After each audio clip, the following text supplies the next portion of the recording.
Welcome to the deep dive. We're jumping into a really interesting set of ideas today. Yeah, we're looking at some pretty powerful source material, specifically excerpts from a book called Divorce Busting, a step-by-step approach to making your marriage loving again. And our goal, our mission for this deep dive is really to pull out the core insights, maybe some things that might surprise you, and definitely some practical nuggets. It's all about exploring how we usually think about relationship problems, especially the tough ones, and then, looking at some different ways to approach them, particularly when things feel really stuck, maybe even like divorce is the only path forward. Okay, so right off the bat, the material kind of hits you with this challenge to a common idea that divorce is like a magic fix for everything. Right. It mentions the history, how divorce rates climbed, but then, interestingly, dipped in the late 80s. The book suggests maybe people started seeing it differently. And the argument is pretty stark, isn't it? That very few adults really um, anticipate what divorce is actually like. Yeah, the authors describe it as almost always harder, more complicated, more draining, and honestly, lonelier than people expect. And any positive changes, they don't just happen. They're really hard won. It's not just theory. The book gives these like really concrete examples, people being genuinely shocked that their problems don't just disappear. Exactly. Maybe you get away from one specific issue, but then bam, loneliness hits hard, or the quiet is just too much. Or, they find someone new and it feels like deja vu, like they've just found a clone of their first spouse, and that general unhappiness they were trying to ditch. It often just tags along for the ride. Yeah, and this brings up the whole conflict thing, especially with kids involved. The book makes a strong point that the arguments often don't stop just because the marriage certificate is gone. Oh, absolutely. Custody, visitation, different ideas on raising kids. Yeah. That stuff can turn into, well, really intense hostile battlegrounds that last for years. Like that example they mentioned, Debra and Thomas. Divorced for 5 years and still dealing with all this sadness and resentment. Mm-hmm. Over stuff that never got resolved during the marriage. The conflict didn't end, it just changed shape.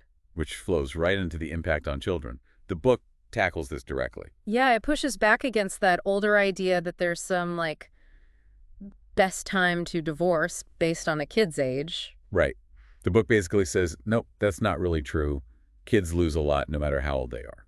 There's that really touching story about the man in his 60s still feeling the effects of his parents' divorce when he was a teen. She says it's not just a little kid thing. It can stick with you. Definitely.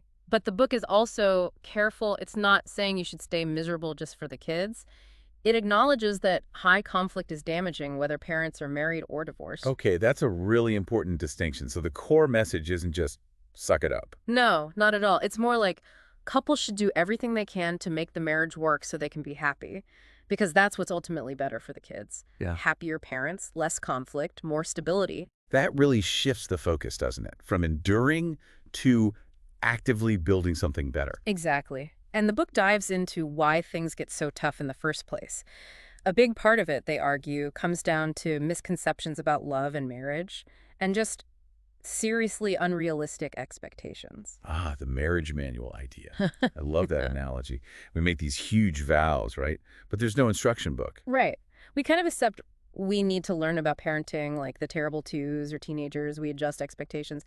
But for marriage, we don't really have common frameworks for, surviving after the honeymoon or dealing with his midlife crisis. And that lack of a roadmap, it just fuels those unrealistic expectations. Totally. The book points out a few big ones, like subtly expecting your partner to just know and follow your unwritten rules, maybe based on how your family did holidays, or even just like what happens on a Sunday morning. Or the classic expecting them to be a mind reader, thinking they should just get what you need without you actually saying it clearly. Yeah, the book really hammers this.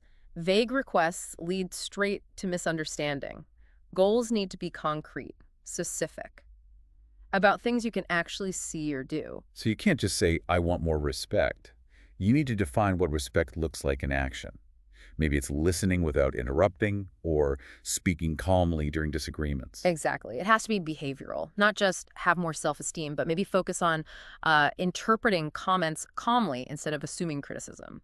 Observable stuff. Okay, so given all this, why do people get so stuck? Even when things are obviously not working.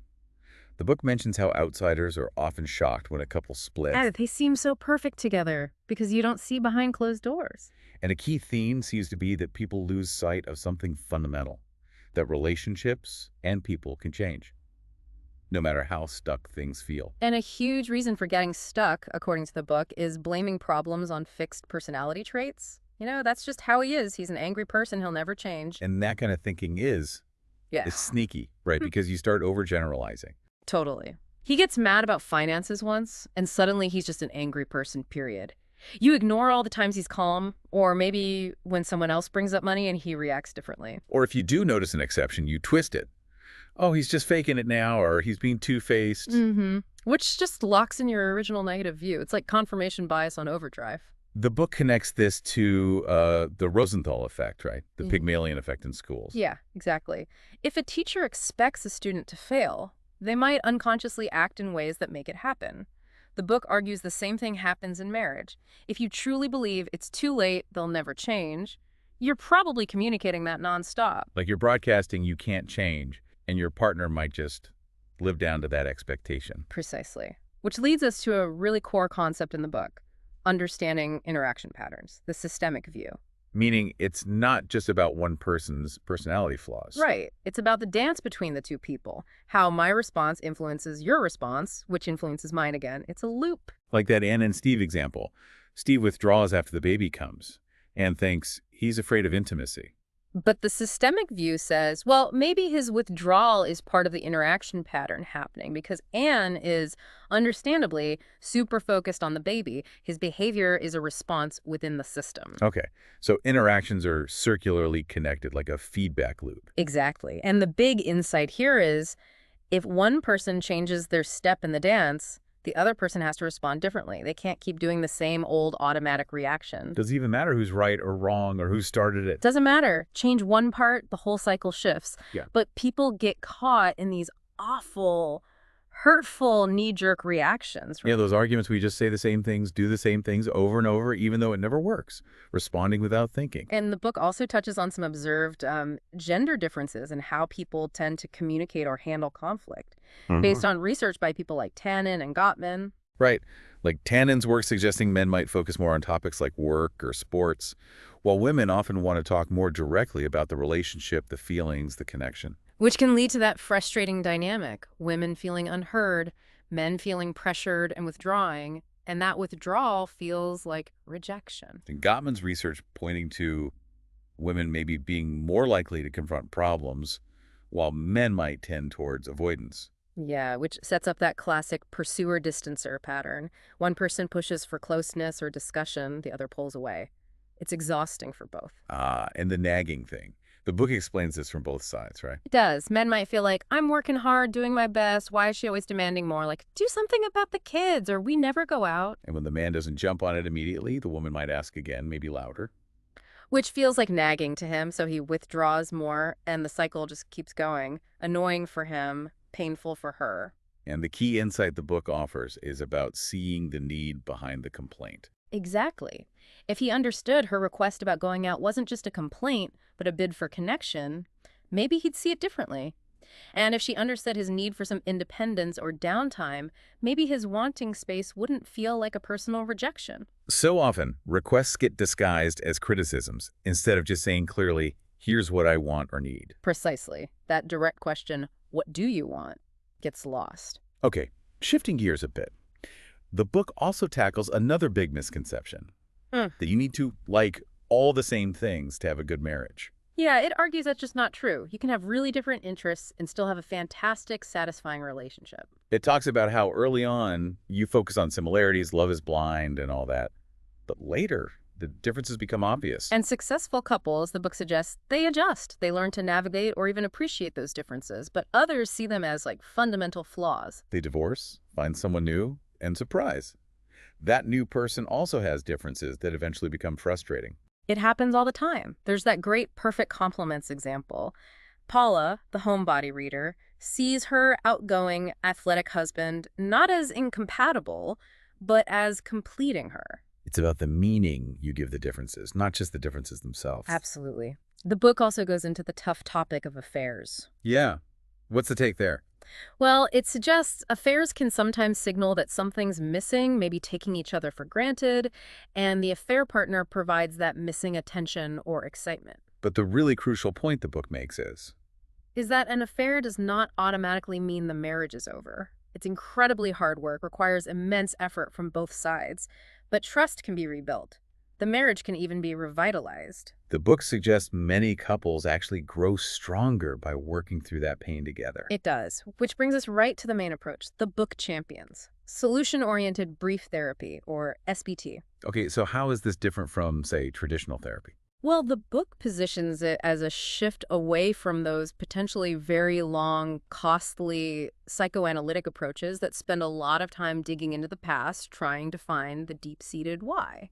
Right. SBT, as the book describes it, is much more focused on the future and on finding solutions right now. Exactly. The idea isn't that understanding why you have a problem isn't interesting, but that insight alone often doesn't tell you how to stop doing the problem behavior. And focusing too much on causes can just lead to blame, right? The book called it parent bashing. Yeah, it can get stuck there. And SDT tackles the concern that it might be superficial, like just treating symptoms. Like putting a bandage on a deep wound. Kind of. But the SBT perspective, influenced by people like Milton Erickson, is that people don't actually need their problems. They'll happily let go of them when they see workable alternatives. Erickson believed rapid change was possible, and long therapy might just reflect the therapist's beliefs, not how hard the problem really is. And a core idea in SBT, according to the book, is that people already have strengths and skills. They're just hidden sometimes. Exactly. Camouflaged by those negative patterns and knee-jerk reactions. SBT aims to help people rediscover and use those skills. Like the woman who realized her business networking skills could actually help her in her personal life. That's a cool example. So how does SBT do that? What's a key technique? A really central one described in the book is focusing on exceptions. Exceptions. What does that mean? It means actively looking for times when the problem doesn't happen, or when it's less frequent, shorter, not as intense, maybe just less annoying. Why focus on those? Because they prove the problem isn't constant. They show that something different is already possible, even if it's just occasionally. They hold clues about what works. Ah, like with Ann and Steve again. Instead of just analyzing Steve's withdrawal. Right. An SBT therapist might ask, tell me about a time recently, even just for a few minutes, when you felt connected. What was different then? What were you doing? So they'd be encouraged to notice what they want to see more of. Exactly. And Anne might realize, oh, when we went out for dinner last week, he was much more engaged. It wasn't just about his fear, it was connected to the activity, the positive interaction. So the solution might involve doing more of that. So the basic process is find exceptions, figure out what you did to help make them happen, and then do more of that. Pretty much. It sounds simple, but it's about consciously building on those positive moments and patterns that are probably already there, just buried. It does sound almost too simple. Does the book acknowledge limitations? It does. It says sometimes building on what works isn't enough. You also have to actively stop doing what doesn't work. Okay, and that brings us to that more the same trap concept. Yes, exactly. This is such a crucial idea in the book. It's where your attempts to solve the problem, the things that seem like common sense, actually end up making the problem worse or keeping it going. That sounds totally counterintuitive. Give me an example again. Okay, like trying really hard to cheer up someone who's depressed often makes them feel more pressured, maybe even guilty for not feeling better. Right. Or chasing after a partner who needs space. Makes them run faster. Or constantly covering for someone who's irresponsible, it just enables them to stay irresponsible. Your solution becomes part of the problem. So the big principle is keep doing the same thing, keep getting the same result. If you want something different. You have to do something different, anything different sometimes. Just break the pattern. Like Larry trying to cheer up Joyce. His try again. Common sense wasn't working. Right. The book suggests alternatives that break that pattern. Maybe just listening without fixing, or showing his own vulnerability for a change, or sharing his own struggles, which might let her be the helper, flipping the whole dynamic. His more of the same was keeping them both stuck. And that funny example about the dad and the soup, the kid keeps asking, the dad keeps giving the same rigid answer. And the dad thinks the kid is the problem. He completely misses how his own rigid response is locking them into that pointless loop. So doing something unexpected, something novel, interrupts that automatic sequence. Precisely. A triggers B triggers M instead of the usual C, and then the other person has to respond differently, maybe with N. The whole dance shifts. The book even mentioned just predicting the pattern can help break it. Like that woman rehearsing her usual response to her husband coming home late. Yeah, just recognizing, okay, here comes that argument again, and this is what I usually say, and it never works. that awareness itself can give you the space to choose a different response this time. Which leads to what the book calls uncommon sense techniques, Yeah. doing things that aren't obvious. Right. And the idea that often you kind of know deep down what you could do differently, maybe even have some wild ideas, but you haven't tried them. The book encourages asking yourself, what wild ideas have I had? I like that. Embrace the wild ideas. And sometimes actions speak way louder than words. Those I feel statements we learn, they don't always. It's extreme, but it makes the point. Or the woman who just started leaving for parties without her always late husband. Action, not just words. And the book tackles that feeling of, I shouldn't have to do this. Oh, yeah. I shouldn't have to control my anger when he pushes my buttons, or I shouldn't have to manage everything just because she travels for work. But the lesson is, Do what works, even if you feel like you shouldn't have to. Like Denise, who found that just staying silent when her husband complained about her trip worked way better than arguing. It broke the pattern and led to a calm discussion later. there's also that wait or do nothing idea, not always blurting out exactly how you feel in the moment. Right. Taking a beat, asking yourself, how is my partner likely to react if I say this right now? Is that the reaction I want? It reminds you that you can feel angry or hurt, but still choose to act differently. Just like you choose to get up for work when you feel tired. Okay, and then there's the really tough one, the last resort technique, for when one person wants out and the other is desperately clinging. Yeah, the pleading, begging, crying, threatening. The book argues that intense pursuit just pushes the other person away faster. So the advice is the exact opposite. Pretty much. Stop pursuing. Become a bit less available. Focus on your own life, your own happiness. Get busy with things you enjoy. Like George, whose jealousy was pushing Alicia away, the advice was stop chasing, seem happy, get involved with his son, his friends. It's not guaranteed the book says that, but it's a counterintuitive move that might actually give the relationship a chance in that specific, desperate situation. And that connects back to the broader idea of focusing on yourself, doesn't it? Absolutely. The book suggests that sometimes the unhappiness in the marriage stems from unhappiness within yourself. When you start taking care of your own life, your well-being, friendships, hobbies, growth, you just feel better. You're clear-headed, maybe see things differently. Exactly. Instead of that, you change first standoff, you shift focus to improving your own situation. And that often has a ripple effect on the relationship, like Wendy focusing on herself, not just Matt's drinking, or Gina dealing with her own resentment instead of just focusing on Robert zoning out. Knowing yourself is key. That Viscott quote. You can't find the right person until you know who you are. Right. Don't make the relationship your only source of self-esteem. Build your own foundation first. Okay, so as you're doing all this work, either alone or together, the book talks about setting goals, defining success. Yeah, and it reiterates, you are the expert on your life. You set the goals, but make them specific and behavioral. Like asking, if things were going well, how would I be acting differently? Exactly. And that leads into the miracle question from Steve DeShazer. Right, remind us of that one. If a miracle happened overnight and your problems vanish, what's the very first small thing you'd notice differently tomorrow morning? What would you be doing? And the focus is strictly on your actions, not your partner's. Yes. It helps you picture life without the struggle and pinpoint concrete changes you want in your own behavior. Maybe you'd wake up feeling more relaxed, or you'd actually call that friend back. There's also that more sobering, life-threatening illness question. If time was limited, what would you need to experience to feel your life was complete? It's about perspective. Stop wasting energy worrying, start injecting meaning, and maybe some excitement now.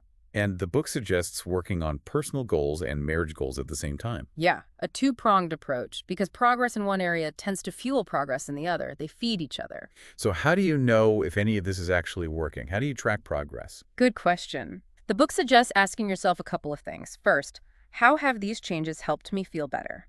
About myself, my partner, the marriage. Connect the behavior change back to your own feelings. Okay. And second, Ask, what changes would my partner say they'd want to continue? This gives you clues about which of your actions are having a positive impact on them. Kind of like market research for your relationship efforts. you could also just rate the marriage on a scale. Yeah, simple scale now versus before. Are you more satisfied? If things are better but maybe not perfect, ask yourself how long the good stuff needs to last before you feel confident it's a real shift, a new habit, a month, 6 months. And definitely expect some bumps. Backsliding. Totally normal, the book says. Reverting to old habits happens. Change is often 3 steps forward, 2 steps back. So the key is having a plan for when that happens. Yeah, how do you minimize the impact? How do you get back on track quickly? Maybe a reminder you set for yourself or something you agree on with your partner. And maybe even predict who's likely to notice the backsliding first. Right. You, your spouse, the kids. What's the signal? Like that example of a kid saying, you guys are acting like kids again. That's your cue to shift back. Now, the book is optimistic, but it's also realistic. It talks about times when working on the marriage might not be the answer, at least not right now. And the absolute number one non-negotiable exception is physical abuse. Right. The book is crystal clear. Never tolerate it.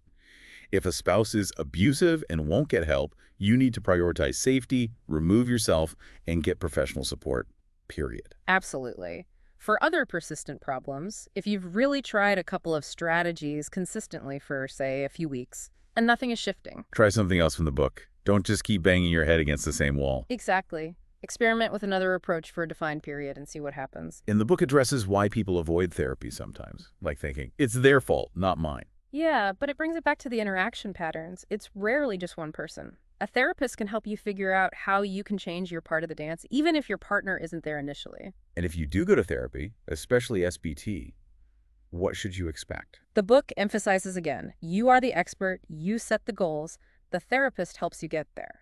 Don't let a therapist impose their definition of the problem or the solution if it doesn't feel right. Speak up or find someone else.